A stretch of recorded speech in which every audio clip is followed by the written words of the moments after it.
1950 চনৰ 26 জানুৱাৰীত ভাৰতৰ সংবিধান গ্ৰহণ কৰাৰ লগে লগে ভাৰতবৰ্ষ এখন গণৰাজ্যলৈ পৰিৱৰ্তিত হয় আৰু সেই উপলক্ষে গণতন্ত্ৰ দিৱস পালন কৰা হয়। সংবিধানৰ দ্বাৰা নিৰ্ধাৰিত নীতিসমূহক সন্মান জনোৱাৰ লগতে আমি ভোটদানৰ কৰ্তব্যসমূহকো সন্মানেৰে পালন কৰা উচিত। আপোনাৰ এটি ভোটেৰে এই মহান ৰাষ্ট্ৰৰ ভৱিষ্যত গঢ়াত অংশগ্ৰহণ কৰক।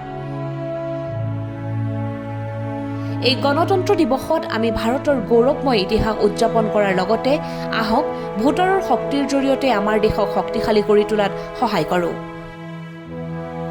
এই গণতন্ত্ৰ দিৱসত এগৰাকী দায়িত্বশীল নাগৰিক হিচাপে প্ৰতিশ্ৰুতি লওঁ আৰু ভোটদানৰ দায়িত্ব পালন কৰোঁ। আহক এই মহানতম যাত্ৰাৰ অংশীদাৰ হওঁ।